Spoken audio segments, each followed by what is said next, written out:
तुम्हारा best friend है कि नहीं? तुम मानता है इसको बेस्ट फ्रेंड? पूरा बेस्ट फ्रेंड इसी को मानता है? बताओ। अब नहीं मानते थे, अब नहीं।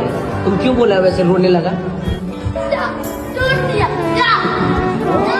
रफाकतों में पशेमानियां तो होती हैं, रफाकतों में पशेमानियां तो होती हैं, कि दोस्तों से भी नादानियां तो होती हैं। रफाकतों में पशेमानियां तो होती हैं, कि दोस्तों से भी नादानियां तो होती हैं।